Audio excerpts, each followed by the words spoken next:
solo.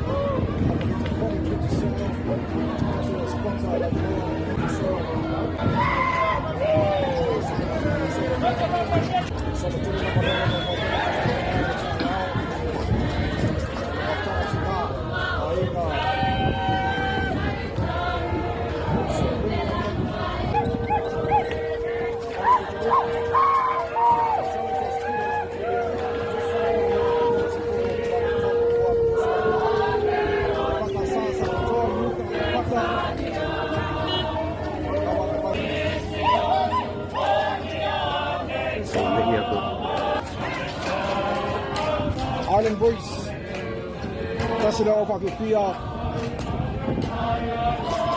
portala mo pala magtawil ako nito kung saan nawang yato lato niya mga kamay mauwai mga kisaw ko ito portala ka rin kaya nawang yato pasawati mo ba babawat sa lumango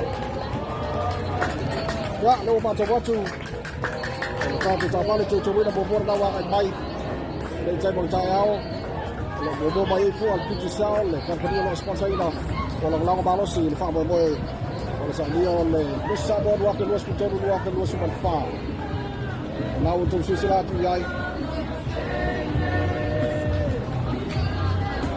te lo fio lo Teuteuina le toga con la fala sa sa mai ai Tauila le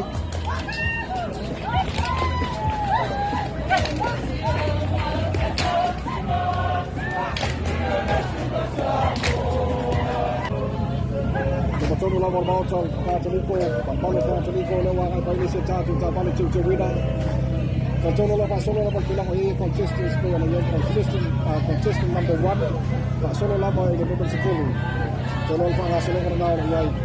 Ila ba yung Tatu, Teuila just follow. Ang lusoka. Nawang mayo lo pa latu fa tayo na bay. Teuila na malaki Taavale Teuteuina na ito ba ang tayo po si sino ba mo kila la ba mo ki Laga yung tao yung talaga yung pinay. Ito yung luto yung magpapabor na itayaw. Luto yung mga yung malinat mo. May buhay at tabi ito sa lahat sa puro. Kaya tabi pa ito. Tabi yung ito dunga na ito atayaw po yung palamay. Kaya ito yung salang sa mo. Isa lang wako mo sa pinay.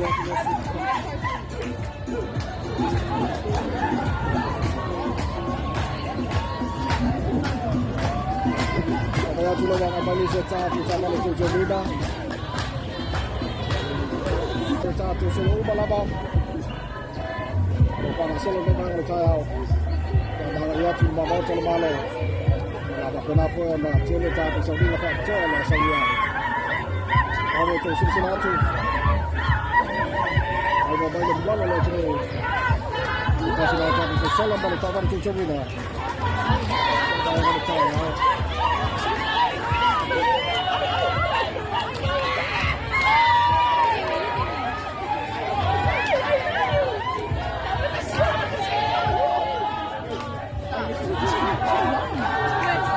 Bola wang at mayinis at Taavale Teuteuina. Bato mo filong Teuteuina. May mga tuloy-tuloy nilay mga ulit tayo.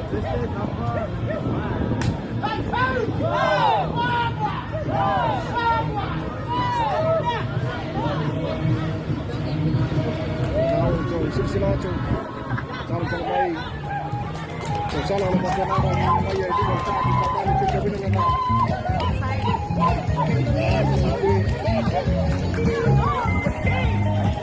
Good morning, Master Father and all of his children. We are here today to recognition as your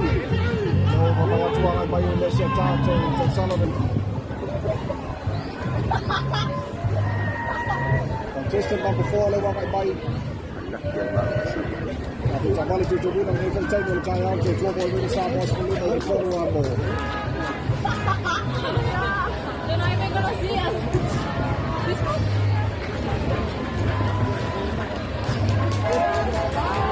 Contestant number 4. Ako ang tawag sa lamay ng balo na tunog. Matagopi.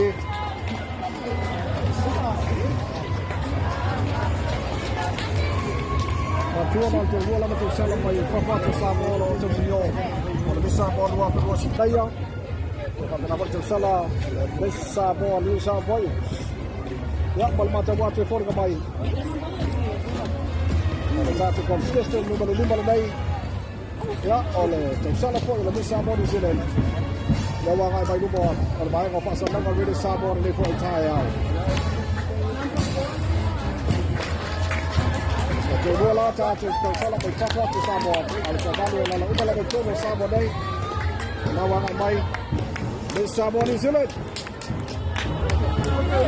Here Kamadu Madaya. Taavale Teuteuina de for taja. Mai te no Tagopi.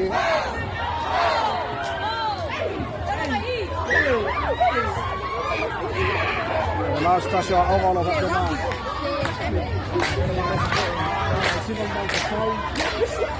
Number 6. Belono.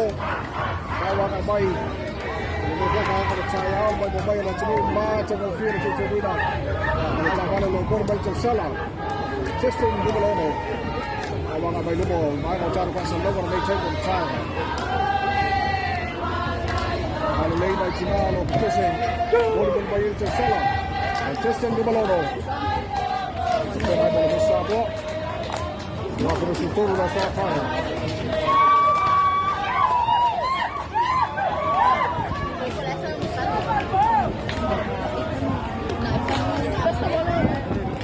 Bayi, Tersala Tersala for the Contestant number 8.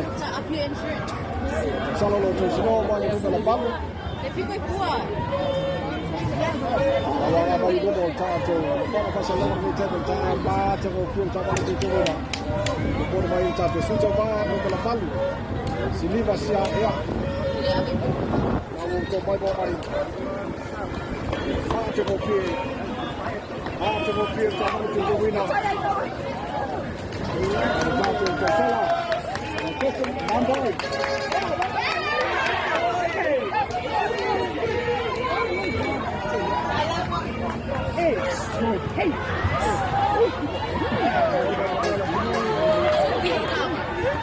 Ele foi lixo agora no campeonato.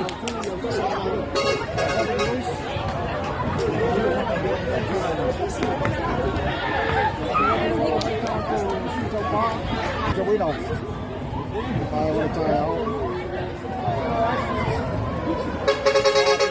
Suruh baca kopi lah. Baca kopi pun baik lah. Tolong yang pian ni. Baca tu yang tu yang berada di ni itu. Jauh salah jauh sepuluh. Apa ini? Kalau aku nak tu, lau, aku lagi. Kita nak bisa buat kita situ. Apa cerita? Kita cakap. Contestant dua lagi.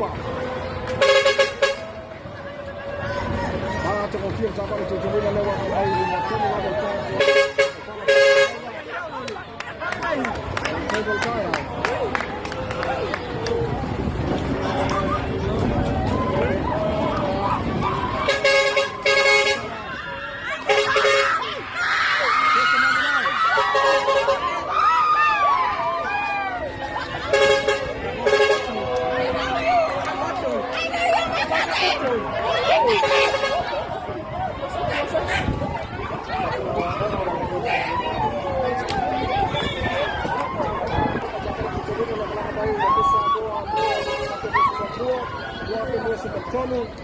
Dengan itu grupo yang Contestant apa sepuluh dah. Apa cara tu saya fikir macam. Saya cuba kami lagi cincin tulang ayai orang kecil lagi di dalam apa ya. Orang di Malaysia mana orang. Orang di Malaysia cuma macam berkaya kali. Allah.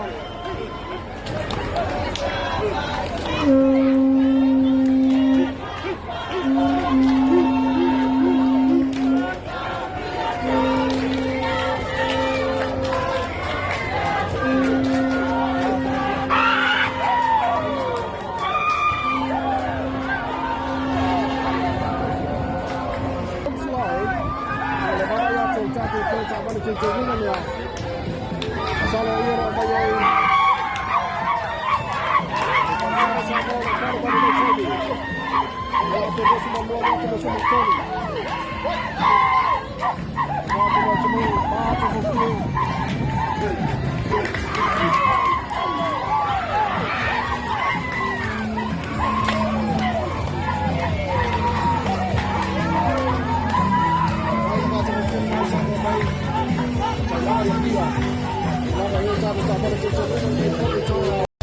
our second float, contestant number 1. Let's welcome Ms. Savash Couture, Kashana Lee Opelu. Her float is organized and decorated by the district of Sanganga number 2.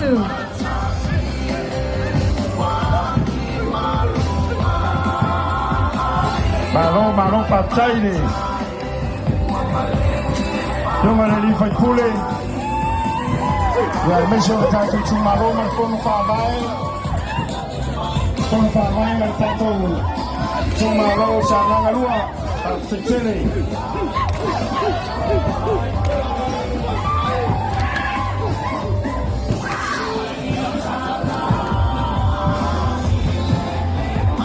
Ya, Taavale mata mokie, Teuteina le lady.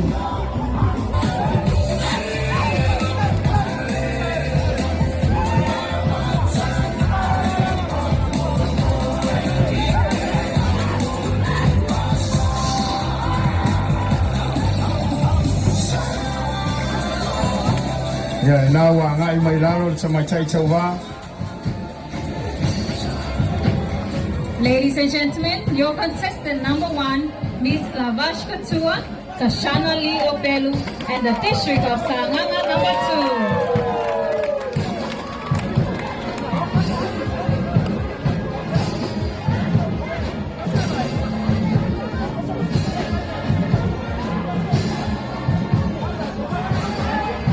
Malo Papsai Sanganga numero 2, Malia Matsai Baile Matsangofia La Otong Taavale Teuteuina Linitayao. Thank you to the district of Sanganga number 2 for taking part in this year's Teuila Festival Flower Parade. Mawai chono fuanga I chono tato fori.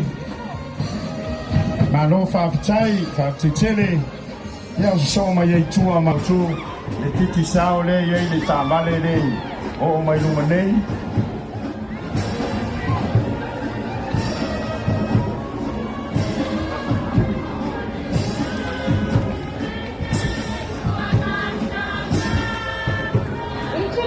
The third float decorated by the district of Sanganga number 1.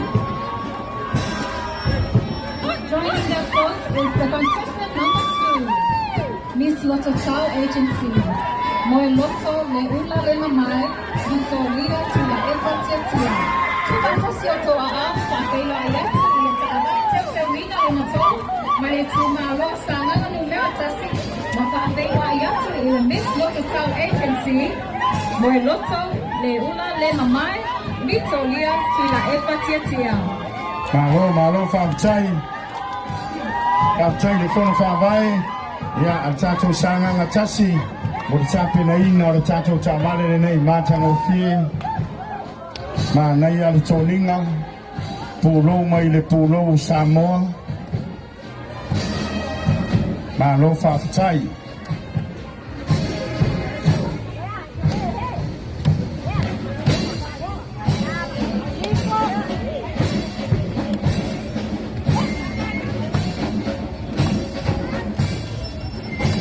Ladies and gentlemen, your contestant number 2, Miss Lotto Chow Agency. Moi Lotto le ula le mamai, Vito Lia Teuila Epa Tia, and the district of Sanganga number 1. Kono whawai a Sanganga, numero tasi le tape na ina tato Taavale lea. Ya mo tato tini Tauva luna lua.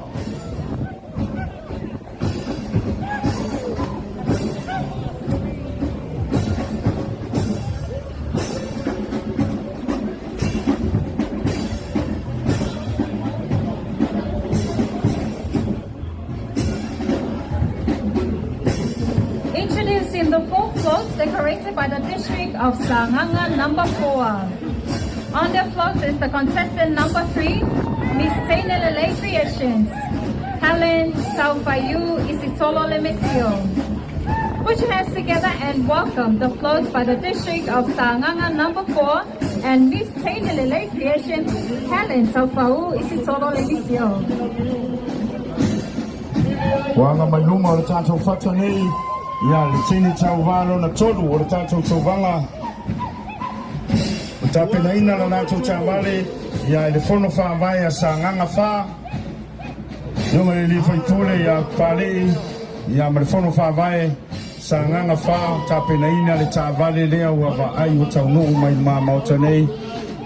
Sa mai tei Tauvalo na tolu, pālo whāwhitai.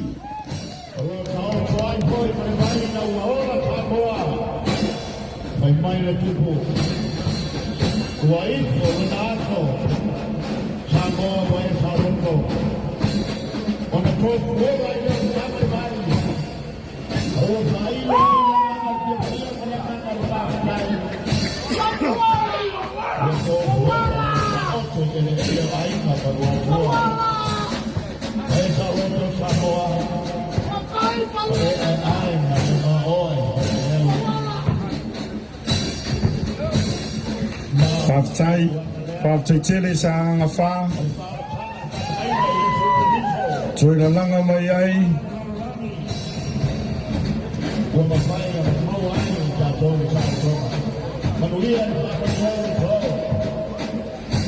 Malo whaktai Sanganga whā mo le tau sao le Teuila le neta sanga. Malo lava tāpena. Ladies and gentlemen, number 3, Miss Teuteuina Creations, Helen Tauvau Isitolo, and the district of Sanganga number 4.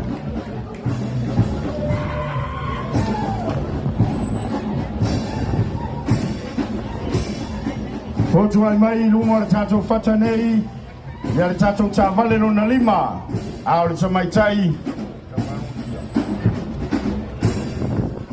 O roa tāpena ina le whono whāwai, o le tūmalo whare atalua, iunga le Minsta, ia le atinu, ia ma le whono whāwai le o tāpena ina le tātou Taavale, ia le wa ngai mai luma o le tātou whata nei.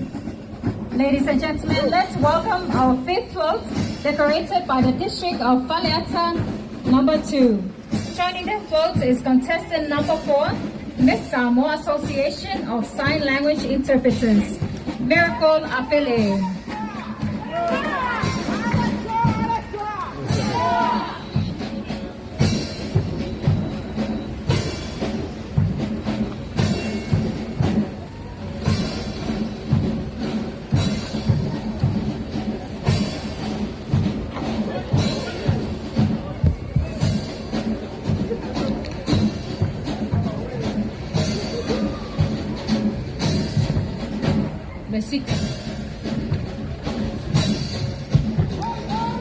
Ia pati mai, whale atalua, pati mai o nā wā ngai atu le. Sa mai tai Tauva, ngā lo whāwhitai, tai lo tau sao i le Teuila o le nei tau sanga. Tūranga ese fōi o no Taavale o tāpena ina, ia e tātou whono whāwai o i tūmalo.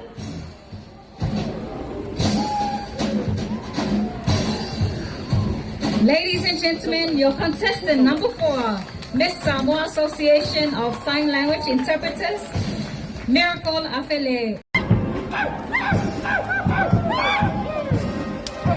Introducing the 6th float, decorated by the district of Waimanga number 4. Joining that float is contestant number 5, Miss Samoa New Zealand, Cherish Wamanu Manaya.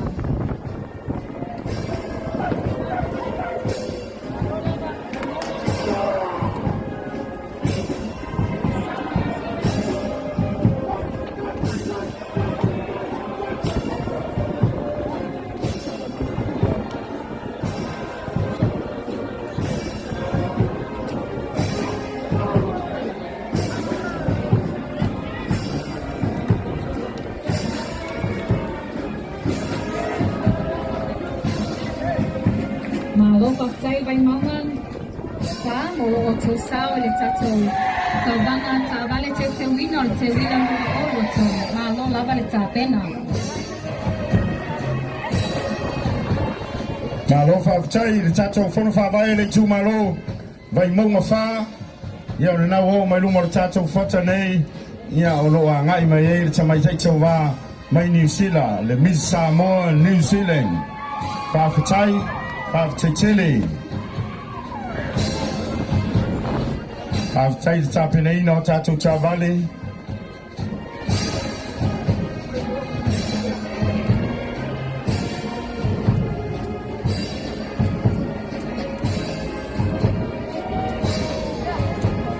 Your contestant number 5, Miss Samoa, New Zealand, cherished from Anu Mangaya and the district of Waimanga number 4.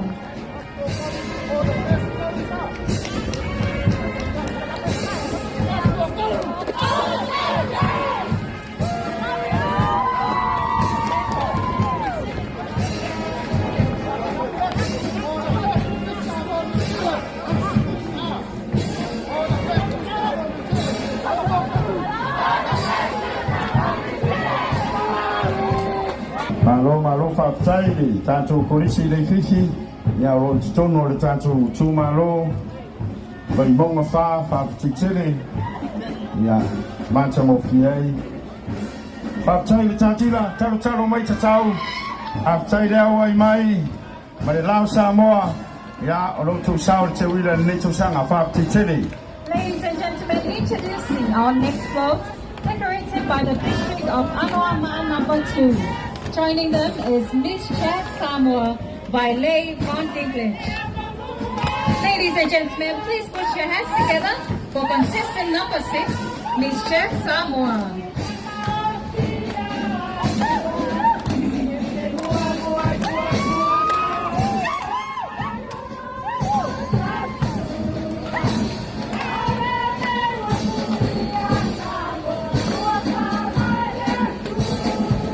Whawhatai le tātou whono whawai anoa maalua tāpenei no le tātou Taavale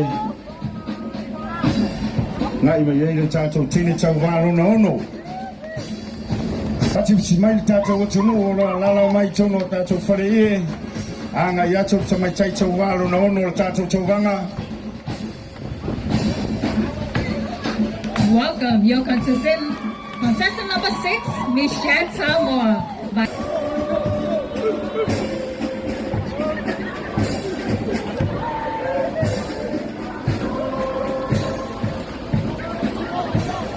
Up next is the 8th float decorated by the Aina Ilitai district. Joining the float is Miss Enos LA, Siliva CIL. Subata Silto Ahau, Mulita Avali de Teuina, Malitu Malo, Aina Ilitai, Malo Papai Taavale. Yo, tātou Taavale mata mo fia na Teuteuina o whono whawai a inga ni tai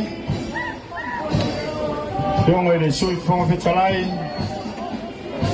Muri pola ole te fua, muri pola ia mara tātou whono whawai maro whaptai.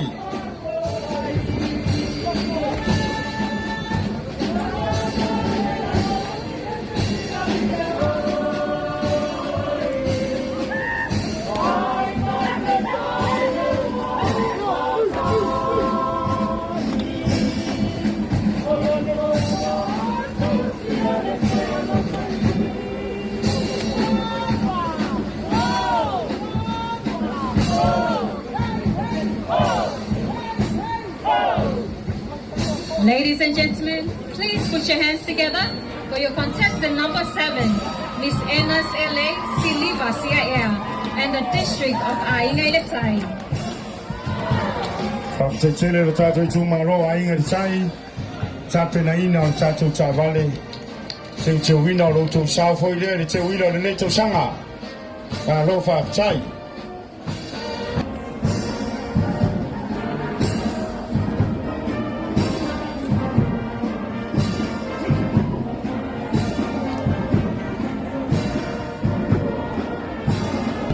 Is decorated by the district of Taavale and Samoa. Joining their float is contestant number 8, Miss Apia Insurance Company, Nicolina June Akui. Pati mai mo Taavale Teuteuina ale tumalo Taavale na Samoa. Ale Miss Apia Insurance Company, Nicolina June Akui. Yang pautanya tercaso orang Taavale cuma rumah macam santai. Yang lain Taavale macam dia nak orang rumah macam Taavale yang isi boleh. Teuina ni Taavale macam dia nak Teuina.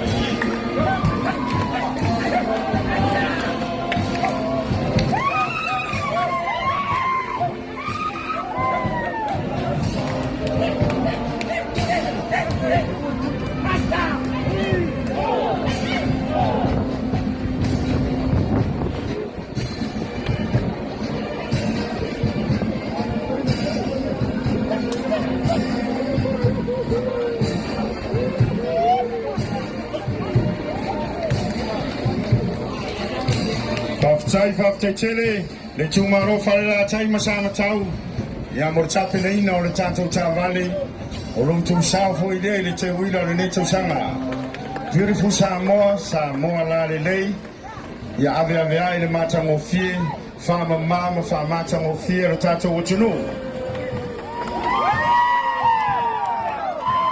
Ladies and gentlemen, your contestant number 8, Miss Apia Insurance Company, Nicolina Chunakui, and the District of Palelatai and Samatau.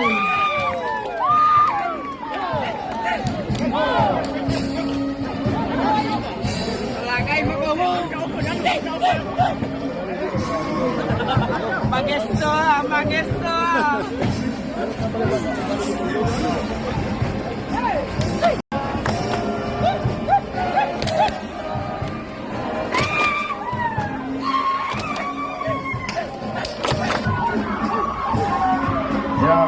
Pastai tato alma rapid Luis sama popo mai pia pamo mo Teuila sumai koyaonga matato alma. Ladies and gentlemen, please put your hands together and welcome our next float by the District of Lefanga and Palesela. Their float truck is sponsored by Lead Transport.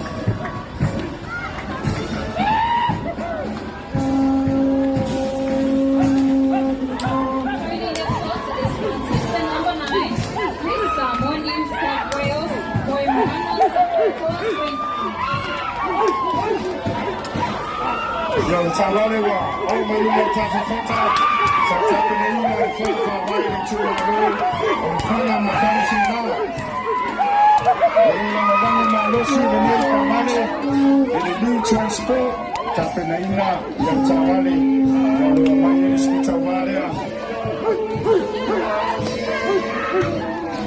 ni Samoa New South Wales.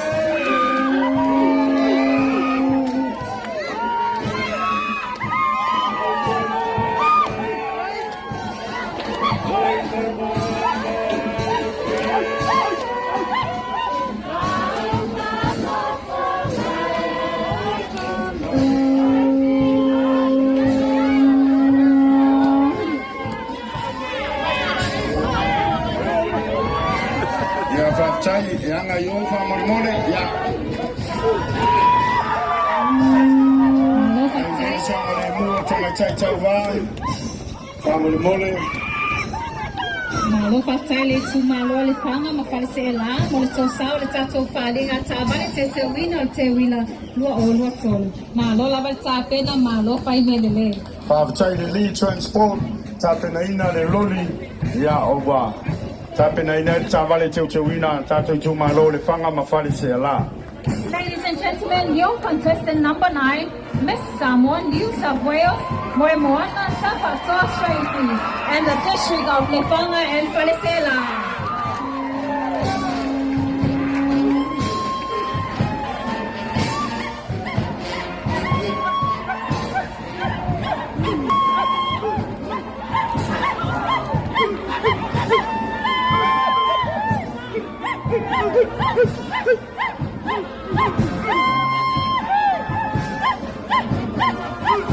Ya le Taavale muli ole wanga mai no tato malai nei Oro mai ele Tamaitai Taavale na sefulu o le tātou tawanga Teuteuina tono whāwai sa whatalua. Ia se pati mai.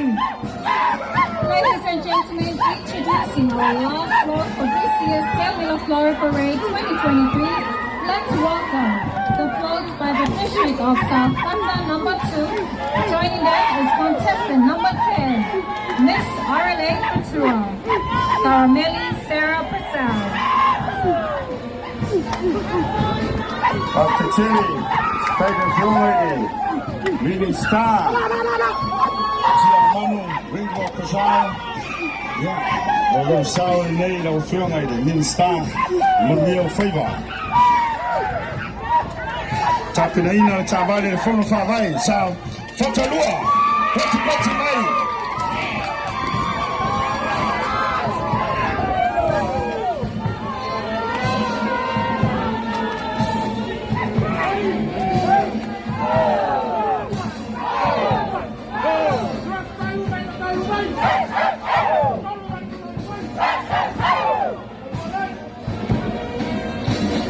Malo whawhitai, Chile, Matango Fie le Taavale, whawhitai le tū malo le whamao popo. Mopsi fio le tasi nei o le tū malo, o lo whatinoina le nato tauvanga ai, I lalo le porkalame, ia le tātou malo, whamatango fie ma whamama Samoa.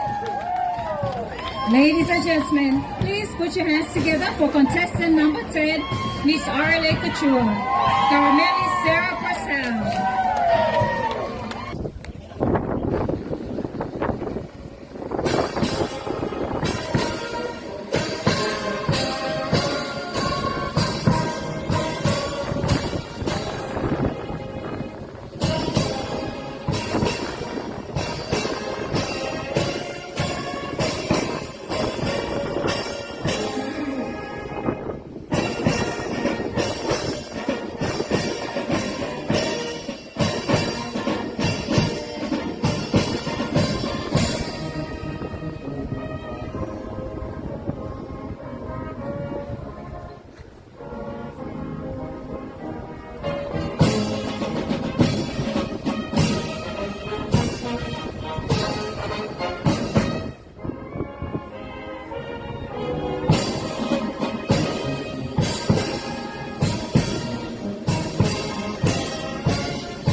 Whawhitai alala mai lalo.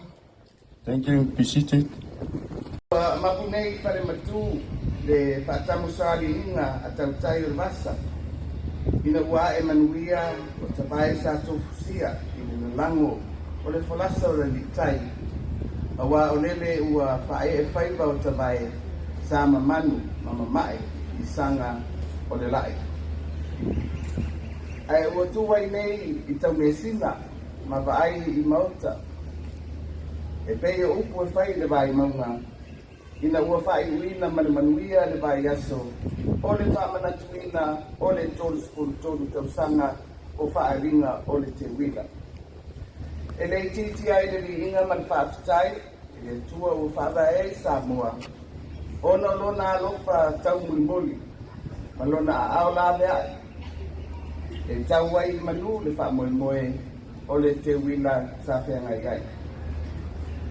E mongoli tele le whaafitai I au whaipese, mai kalesia sa lautongia la tau te langi ina vi inga whareanganga.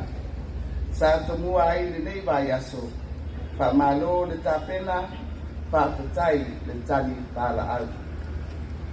E whaafitai au te labo, wha putonga ma au whaafiafia uma.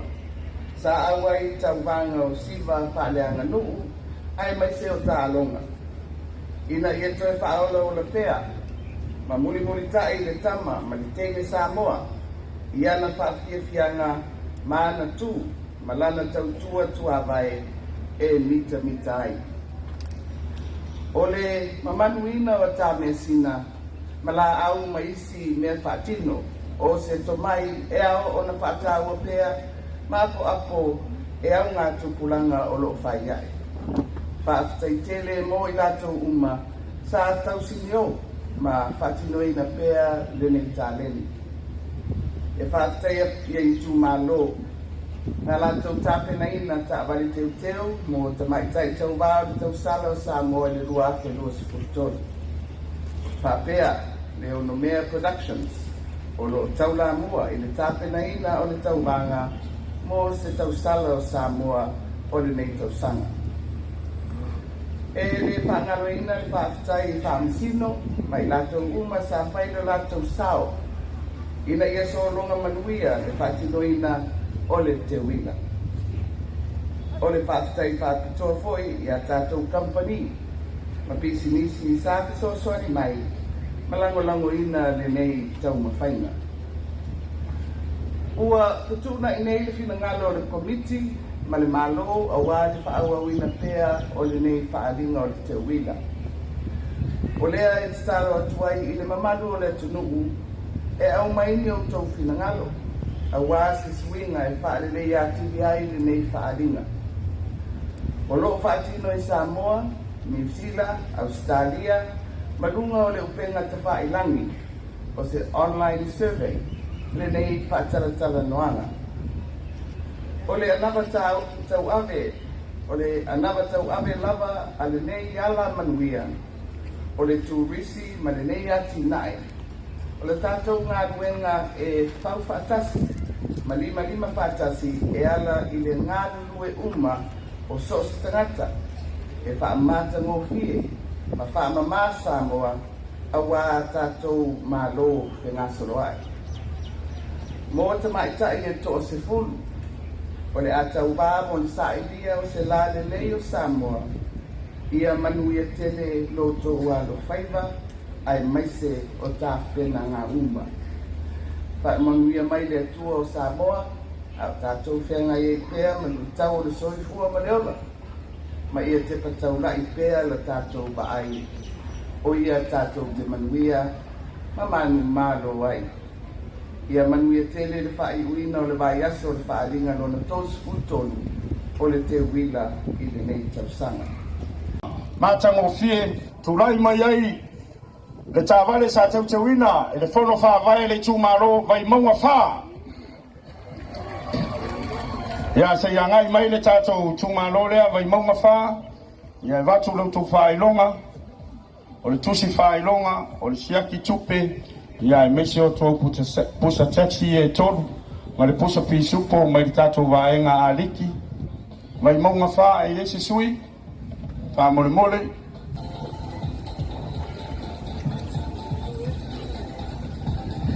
Ia o le Taavale lea, ia sa ngai mai e le tātou Miss Samoa New Zealand. Taavale lea tāpeneina e vai maunga wha, I le tūlanga lua.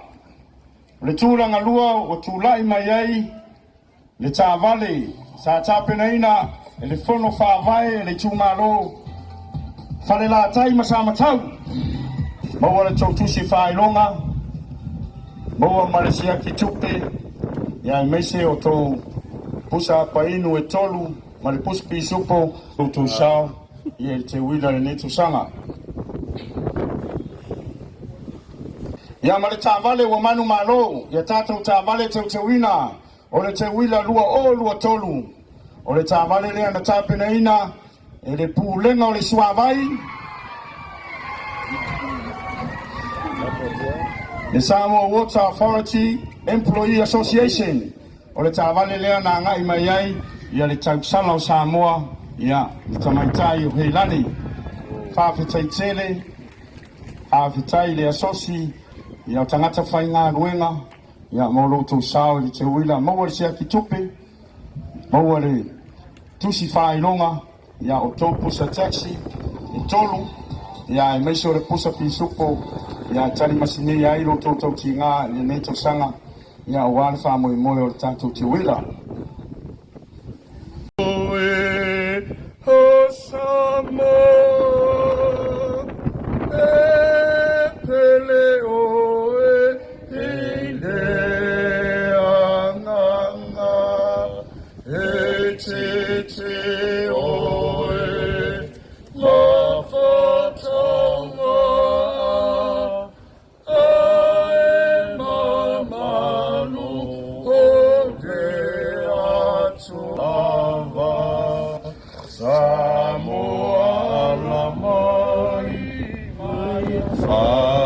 le whawhetai e me atuane tōku o le atunu o Samoa alangai mai a whai le whawhetai ia kule pea e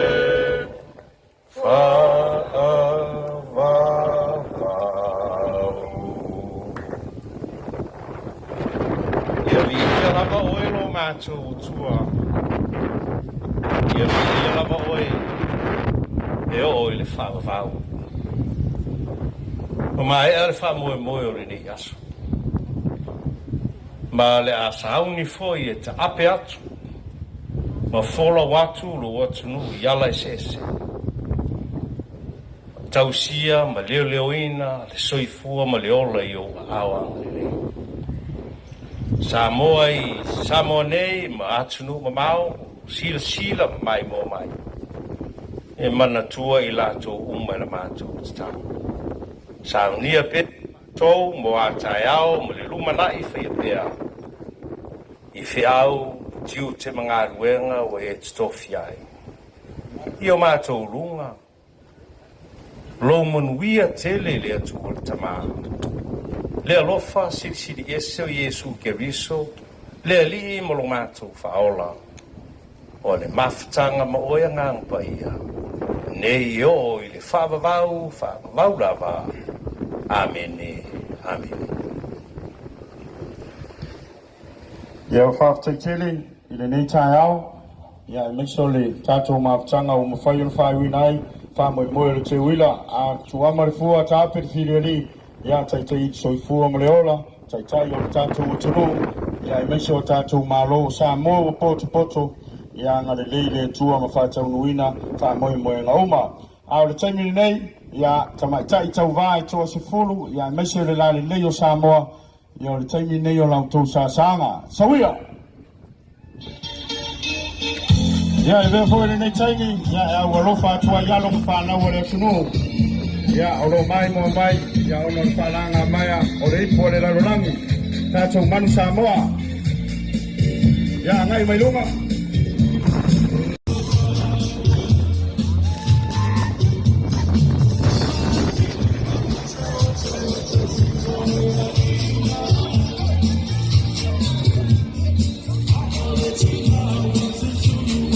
Pati mai tātou le komo kore e, patia!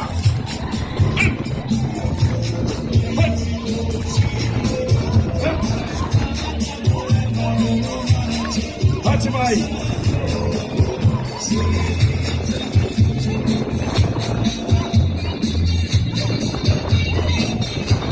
Alô! Aí, ó!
Ia, sei a mai ni whamanuia te tere ana se lua le tātou wawhia o lewa whaiwina le tātou te uila le neto sanga ai mese raso atai au mar whamoe moa to matai Tauva. Hip hip! So le whade, whainga i le mō whairunga le kau le whainga. Tawa manoa atu mo tātou tūna ata, ia pia fia tu e so wata. Ia mā tātou tēne Tauva, wha te tere, so I fua mai a manuia.